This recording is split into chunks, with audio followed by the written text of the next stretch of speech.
Hello, everyone, and thank you for joining us for episode 7 of the League Trauma Podcast. Today, we will be talking about hamstring and running rehab, as well as what it entails to be a clinical director for a well known PT practice, such as Rehab to Perform. Today, we are joined by none other than Dr. Greg Ellis, who is a clinical director and performance physical therapist at the Mountain Area location for Rehab to Perform. Dr. Ellis is involved in the R2P Academy, which travels across the country to deliver their blueprint course. He also was kind enough to offer a discount to his hamstring course for all the listeners of the podcast. So be sure to stay till the end to find out how you get this discount. On top of all the amazing work he does for the R2P company and his patients, he is also very passionate about being a mentor to the future generation of PTs. We hope everyone enjoys the podcast, and be sure to take advantage of this discount because his hamstring course is very well designed and is a great tool for any level of physical therapist. My name is Dr. Greg Ellis. I'm a performance physical therapist with Rehab to Perform. I'm the site director here at our Mount Airy clinic. In addition to that, I also am part of R2P Academy. I'm an instructor for that, which is a sister company of Rehab to Perform. I go out around the country. I teach our blueprints course. I've been various locations for that. I've been doing that for about 2 years. Also a course content creator for that. So that's kind of a little bit about who I am from a professional standpoint. Graduated from University of Maryland, Baltimore with my PT degree back in 2018.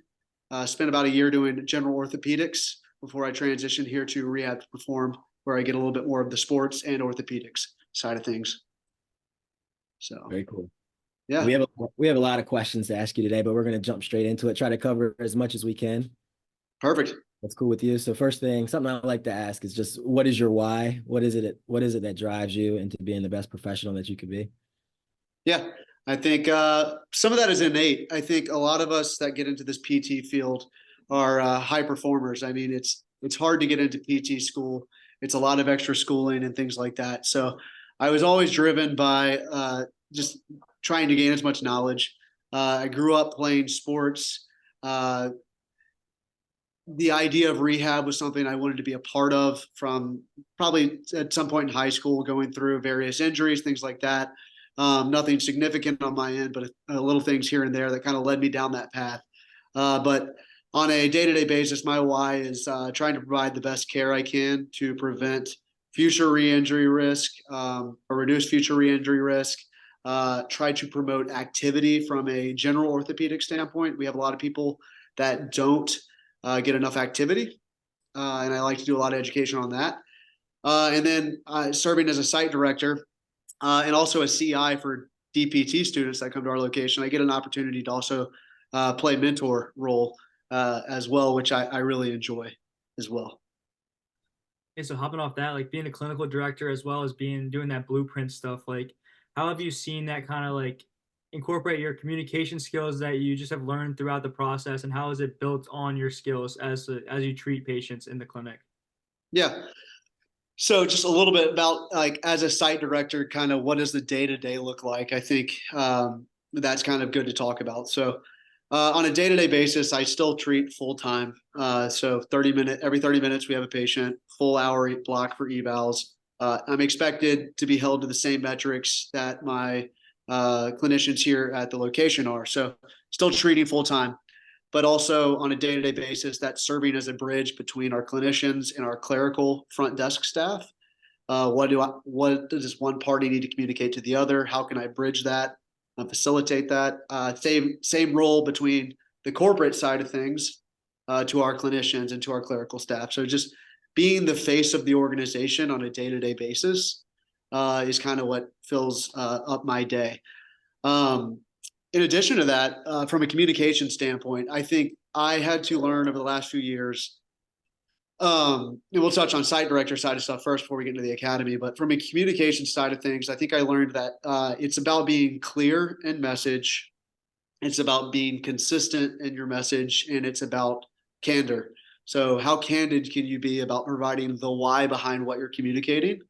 And on top of that, I mean, sometimes that comes down to tougher conversations or crucial conversations, and just learning to navigate those, because, it can be something as simple as small feedback that you're having to field or provide to somebody else, which can sometimes be sensitive, to also just, being in tune to what everybody else is going through around the clinic.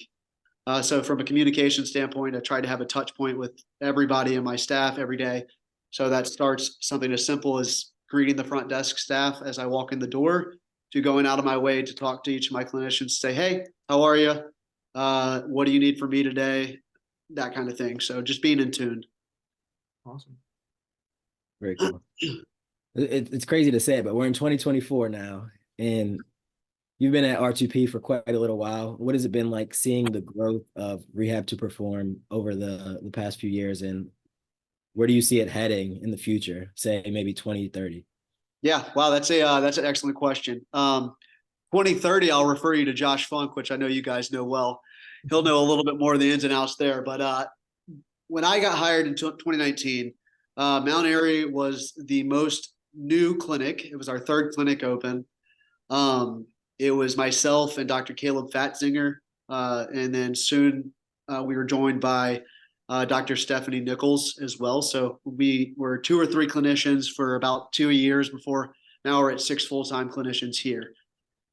In the 2 years period of COVID, we went from 3 clinics to, I think, 6. So we doubled. We grew 100% in that time period under Josh's and Dr. Zach Baker's guidance. And now we're at 9 clinics with more on the horizon in the next calendar year here in 2024. Where do I see it heading? I want to continue extending my reach from a site director standpoint. I want to help bring R2P to places where it isn't quite yet. And honestly, I'd like to be able to transition to still treating patients. That's what I love. It's what I enjoy. But, does that provide opportunities for more passion projects, mentorship, things like that, further extending my reach in the R2P Academy, those types of things for myself. But I mean, 2030, I think it's no secret. We feel like we have a really good product here. And the more people that we can bring that to and try to make the PT and healthcare space better, I think that's the ultimate goal here, at least from my point of view.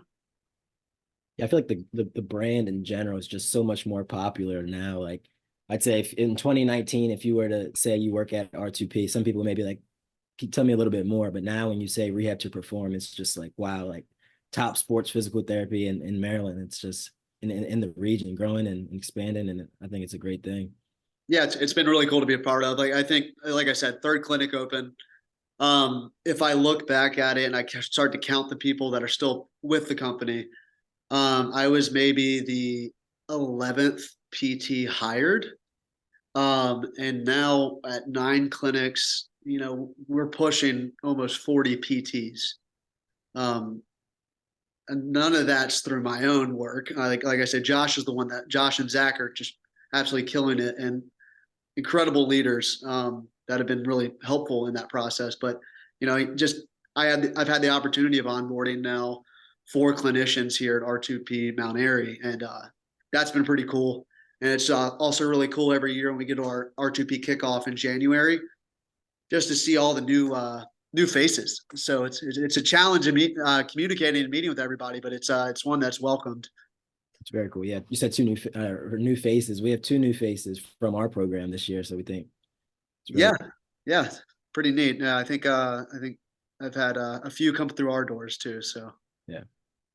So like Josh said, like it's grown so much, and everyone has kind of an idea what R2P means, and with that name being out there, there's higher expectations.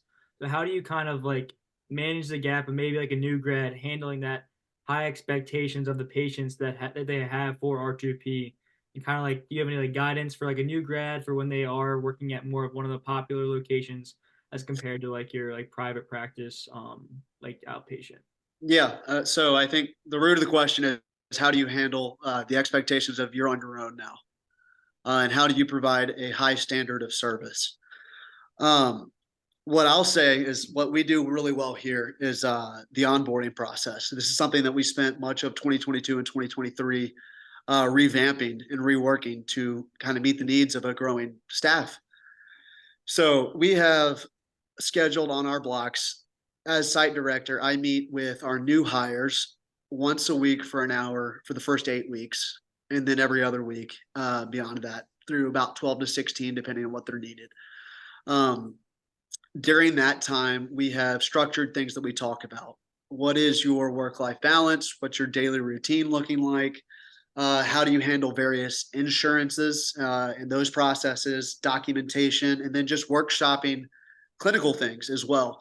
So maybe the topic for week 1 is shoulder, then neck and spine week 2. We go through the body that way. So they get a chance to see what we hold at a higher value, or what do we value from a benchmark standpoint, and examination and treatment for each of those regions. So that kind of helps, I don't want to say the R2P treatment model because everybody's their own clinician, but there are certain things that we feel pretty strongly about that, carry a lot of weight and I think provide good outcomes. So what I would recommend for those that are new grads going into a high volume clinic is ask questions about mentorship. Ask them what it actually looks like. Is there a formal structure? And, I think what I've found is if you don't set a schedule, it doesn't happen.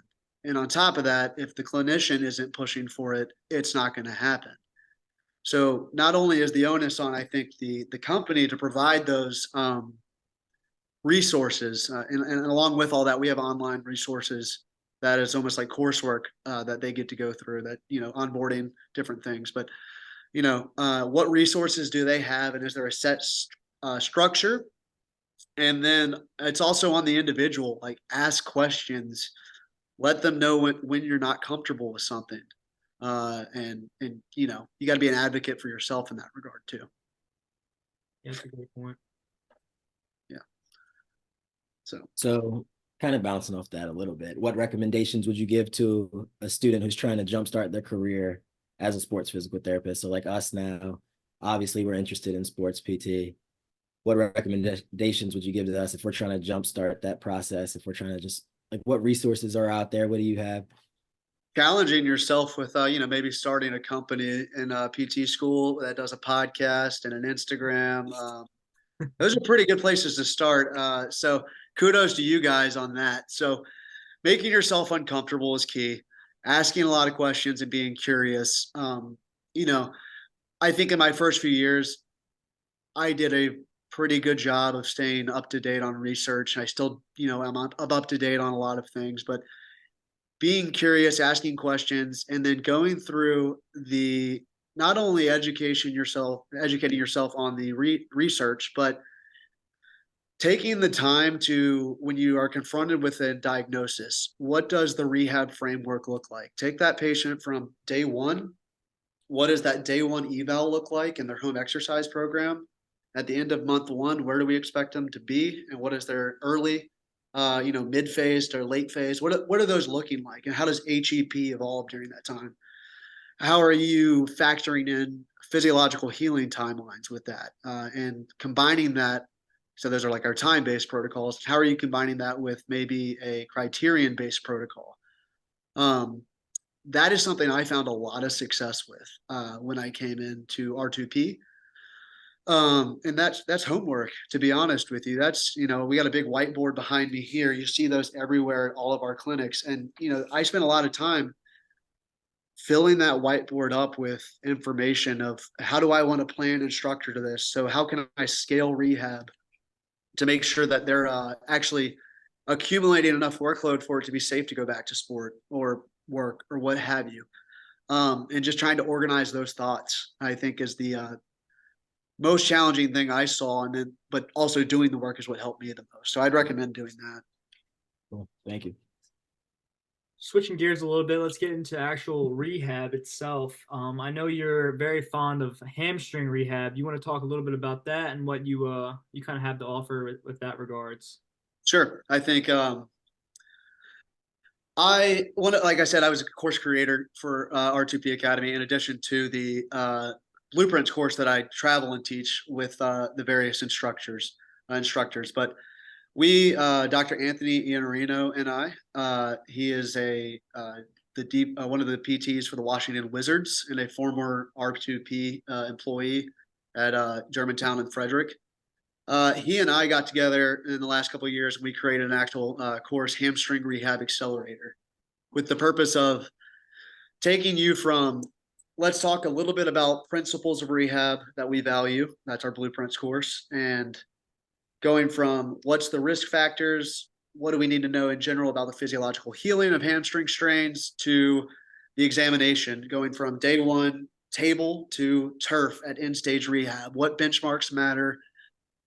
What does the rehab framework look like? And how are you preparing that patient to return? Because it's, one that, it can be a quick rehab in terms of sometimes these people aren't coming in until, 2 or 3 weeks after it's happened and they're already starting to feel good. They're saying, well, like I feel like I can kind of go back because I feel good. And it's something that has a fairly high re-injury rate. So how do we help clinicians know when somebody's ready? How do we arm them with a test battery that says you're prepared or you're not? How do we decrease the recurrence of injury? Those types of things. So that's what that course is about. If you guys want to get into the nitty gritty of it, we can kind of talk a little bit more, but I want to leave that up to you guys to see what you think is worthwhile. You had a follow-up question. So like, if we can pinpoint which muscle of the hamstrings is causing the pain, how do we go about like rehabbing specific muscles as opposed to like rehabbing the hamstring as a whole? Yeah, I think I think you want to look at it both on a individual level of like, is it this muscle versus that muscle? Where in the muscle is it? And how are we operating in terms of the restoring a range of motion, targeting that tissue, that viewing them as a group, what have you, those types of things. So the vast majority of hamstring strains actually occur in the rectus femoris, so that lateral hamstring group, although medial hamstrings is possible. Then on top of that, knowing, is it more proximal or more distal? So the closer we get to those tendons on either side, the lengthier the rehab. Especially when you get somebody that's coming in with a proximal and medial, I think those are kind of pesky and they can hang around for quite a while. But in general, if we're dealing with more of a mid belly versus a tendinous or, myotendinous type injury, I think you have different considerations from a healing timeline and return to sport timeline.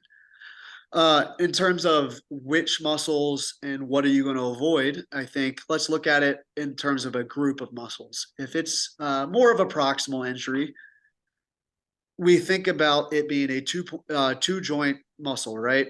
So proximal fibers are assisting with hip extension and resisting hip flexion, versus distal fibers are assisting with knee flexion, resisting knee extension. If somebody's coming with a proximal injury, I might not get into a whole lot of hinging early on. I might allow that tissue to heal and focus on more knee dominant movements before circling back to the hinging stuff. You're not saying never, you're saying maybe not right now. It's probably not our best bet while we heal. Likewise, if it's a more distal injury, I might avoid more knee dominant stuff like your eccentric slider bridges, your Nordics, those types of things, in favor of a RDL of sorts that works those proximal fibers. So you can still put some stress through the hamstring and maybe not pick at the scab as much, but ultimately understanding where the injury is so that you know what not to do and when to start and what do you need to load, those types of things. Awesome. Thank you. Yeah. It's a little bit switching gears. Sure. So I had a question regarding just resistance training in general, but if we're talking a sprinter versus a distance runner, like how should resistance training look for the sprinter versus the distance runner? And then what type of similarities would you find for both of those athletes? Yeah, I think that's so the similarity being both are running tasks, right? But the biggest difference being the intensity. So are we somebody that's doing this long, slow distance type stuff? Are we a marathon runner or are we a sprinter? So a marathon runner, I think, probably would benefit from strength training. I think we'd all agree with that. They're going to have probably a different focus on one, the intensity. Are we going to go more volume based or higher intensity? I would say we're looking at, probably doing a task running for 2 to 4 hours, depending on their skill level and how in shape they are. But we're looking more at volume at probably lesser intensities. You can really expose them to one end of the strength strength continuum and probably get a big bang for your buck. Does that mean we're not ever doing higher intensity, low sets and reps? No, I think that's absolutely something that can be beneficial. If we can increase the RPMs on the engine, we're probably not stressing it as much when we're running up a hill, those types of things. So ultimately, I would look at it as a building tissue capacity or volume of stress for a slow, longer, slow distance type runner, like a marathon runner, versus a sprint athlete. You have to have a really solid base of the hypertrophy endurance type stuff. But ultimately, if we're looking at somebody that's running the 100-meter dash, well, they're only working for, 13 seconds, or 10 to 9 to 13 seconds. So that's much more twitchy, right? So we're more phospholytic in that regard. So I might have much more of an emphasis on plyometrics, and then your higher strength, I think, was something where they would benefit. So higher intensity, lower reps could be very beneficial for them. So prioritizing that phospholytic system. So combining that, I just wanted to know, like, what are your personal thoughts on hybrid training? I know there's a lot of like mixed feelings about you shouldn't be doing it or you should be doing it. So like the athlete or just regular individual that wants to be fast, twitchy, explosive, big, strong, and maybe they want to run half marathon too. Like, what are your thoughts on that? That's a really awesome program. My question is, are you prepared for it? And how much time are you taking to ramp up to those things? I think it's January 4th. There's a lot of people that wanted to start being a hybrid athlete about 3 days ago. Yeah. If they start doing everything 100%, doing long distance runs, like hitting 8, 9, 10 miles over the weekend while also hitting AMRAP workouts and hitting plyometrics, and the likelihood for tissue failure is there. And not to mention physiological and psychological burnout. So if they're taking an appropriate amount of time to scale it, which is difficult, especially without guidance, I think if they're taking the appropriate amount of time, that sounds great to me. I mean, why wouldn't we want to be well-rounded in all areas? I think that's something to strive for, not only from a health and physical standpoint, but maybe mental and everything in our life standpoint. So I don't think there's anything necessarily wrong with it. I think just making sure that, we understand what we're asking the body to do and how quickly it's going to take to get to there. You mentioned the New Year's resolution is just in full swing right now, and a lot of people also have resolutions of running more. And we know that the newer runner has a lot of pain associated with that. So how often are you, like, I guess my main question is, like, change of form with new runners? Like, do you take them out in the clinic and see them run, or do you just allow them just to walk in the clinic and you can get a good gauge on that? Or like, what are you kind of doing from dealing with pain with new runners standpoint?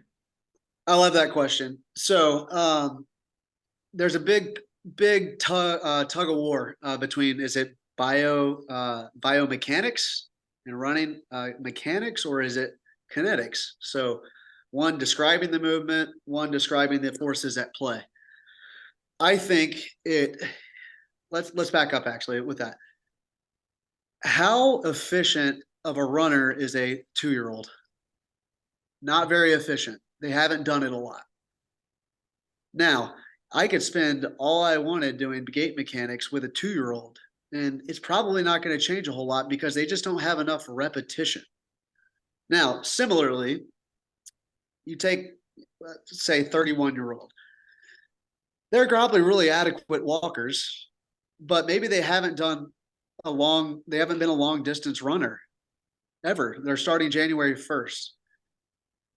Why would I expect them to have the most efficient gait and that be optimal if they have no repetitions with it? So I think task specificity is playing a big part of this. I think we want to think about movement occurs on a continuum. On either end of that bell curve, we have 5 to 10% of people that have really wonky mechanics that, we can't ignore biomechanics. That's not the point of this. If somebody's in those situations, maybe we do need to take a step back. But by and large, everybody's fitting in that bell curve, and it's probably not all that different. I would argue that maybe we need to look at total volume and make sure that's scaled appropriately. Maybe starting with a couch to 5K that has jogging, walking intervals, more time on their feet, those types of things. and worry about the kinetics, because I can probably modify your strength or your balance or your plyometric capabilities in 4 to 6 weeks versus, and quantify that meanwhile. But I'm probably not going to be able to quantifiably change your biomechanics in the clinic. Research is nice and it helps us learn a lot about those things, but transitioning that to practice, my bias is go towards kinetics and allowing people to experience running, because it's a safe task. Yes, injuries happen, but running is safe. They're probably not so wonky that you need to worry about tissue failure in that regard. If it's happening, it's probably because they're not adequately prepared from a physiological standpoint, is my current bias. Do you find yourself having a talk maybe outside of the PT realm? Like maybe they need to improve their nutrition, or maybe they need to improve their like engage in more rest intervals. Or do you find yourself having a lot of those conversations? Yeah, absolutely. I think it's a holistic approach. We're fortunate here at R2P to actually have a nutritionist with us. We have several actually. That's a great resource that, formerly when I talked to people, whether that was adolescents that just seem to be burned out, and I'm not concerned about them from a conditioning standpoint, but we're having some type of recurrent injuries or stress reactions. And I used to just kind of make the referral like, hey, you need to go see a registered dietitian for some guidance on this. That's where we used to be, but now I can talk to Jess right down around the corner and just get her thoughts on it and actually refer them over to her, and that's been really helpful. But no, I think talking from a whole holistic standpoint makes a whole lot of sense. I think you talked about nutrition. What was the other part of it? Yeah, just rest. You mentioned already about rest, so you're good. Yeah, we talk about that. Frequency is a big thing I talk with people. I think about you look at runners that run 6 or 7 times per week. Maybe there's some increased risk of injury there, but there's also increased risk of injury for those that run 1 or 2 times a week. Over prepared versus under prepared is something I talk about. So I usually recommend about 3 times a week for our starters, and then try to get that to 4 times a week as appropriate. Awesome, thank you. Yep. I had a question regarding like heel pain, plantar fasciitis. So like me and John Allen, we're both out on our first clinical rotation right now. Yeah. And I don't know about him, but like for me, I know I'm seeing a lot of heel pain, a lot of plantar fasciitis. Yeah. And I'm in a general outpatient ortho, so they're mainly older adults, not as active. So I just wanted to kind of hear your approach on heel pain or plantar fasciitis in athletes or more active adults. Like, what does that eval kind of look like? Like, what kind of things are you looking for? Questions you're asking in terms of heel pain, and what's your approach like from that? So from a subjective standpoint, what do we think is going on? Okay, it's heel pain. Is it more Achilles insertional pain, or is it more plantar fasciitis stuff? So we'll go with the plantar fasciitis route. What do we think is going on? That's 1. 2, what are you having trouble doing right now? From an athletic standpoint, can you do the running? Is it cutting? Is it plyometrics? Is it just afterwards? What have you tried to improve it? Are you foam rolling? Are you stretching? Are you strengthening? Are you resting? Those types of things. And then when do we need to be able to do all what we want to do by? So is there a meet coming up, or do you have a half marathon or a marathon that you've been training for? What's our timeline? How stringent do we need to be? Can we take our time? Do we kind of need to try to see if we push this or push through it? Can we just manage symptoms? Those types of things, and advising on that. From an objective standpoint, I value ankle dorsiflexion quite a bit, because if you look at why that's occurring, you have 2 forces pulling on the heel: the Achilles and gastrocsoleus complex, and then you have that plantar fascia, and then you also have the big toe that kind of goes into that. So I look at range of motion for big toe and ankle. I find oftentimes you have some restrictions of both of those. Oftentimes a low-hanging fruit for that is addressing any increased tone, myofascial pain. If you want to use the word trigger points, muscle knots, whatever it is in the calf, I think you can get good bang for your buck early on, and we're taking some load off of that.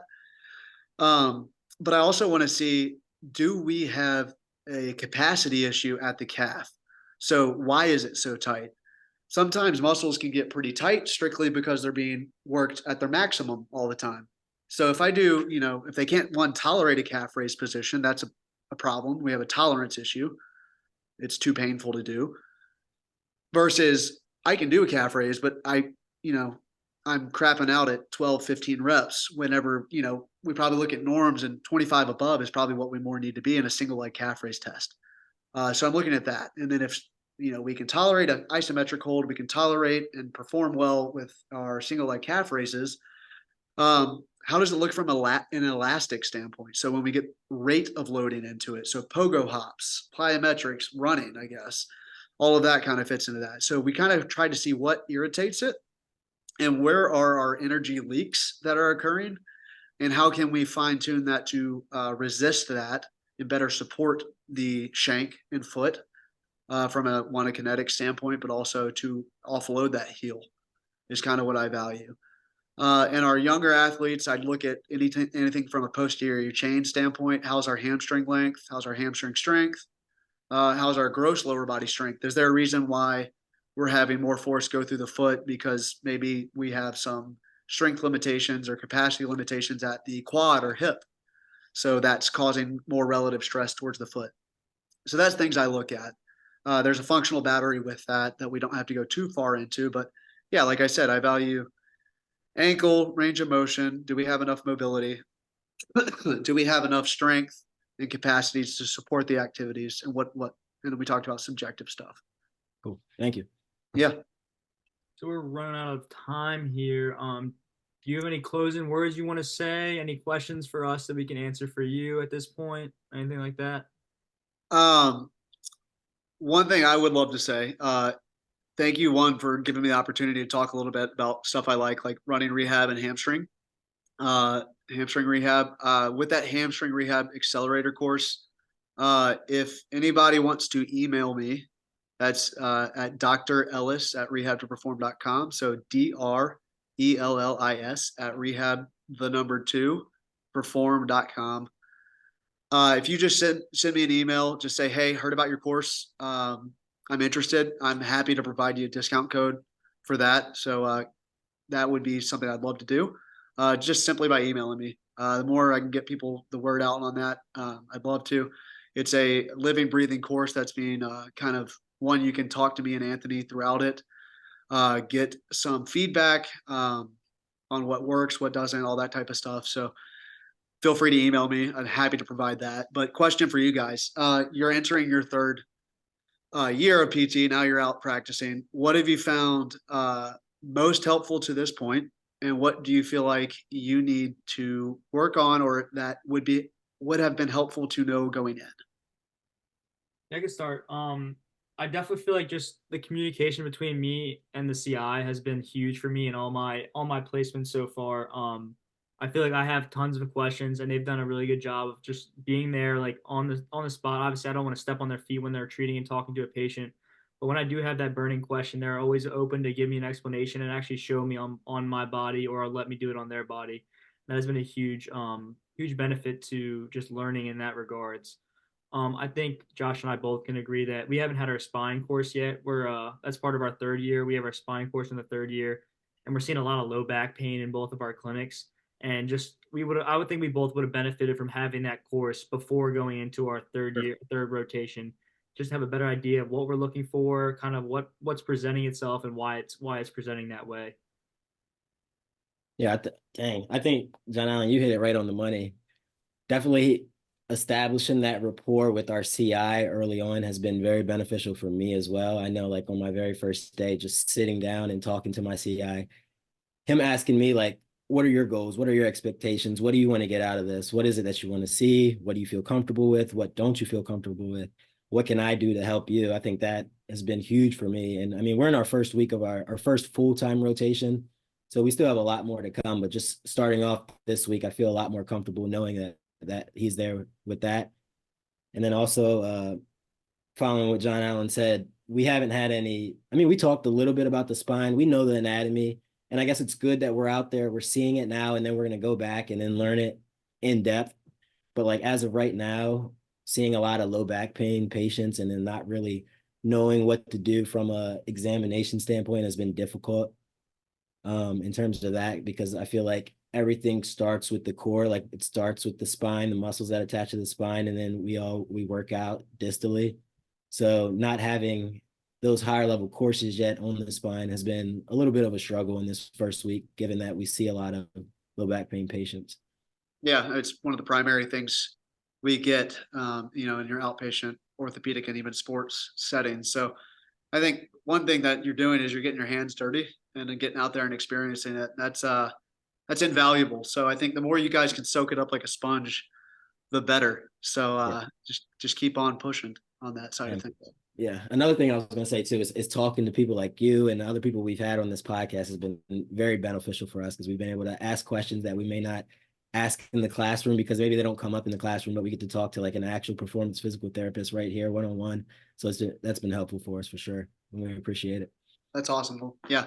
I love doing these types of things. Like I said, the mentorship side of things is awesome, but just a chance to actually speak to you guys and admiring what you do. So y'all keep it up. Thank you so much for joining us, man. We learned so much. I know Josh did too. I hope everyone else that's watching this can also learn a lot too.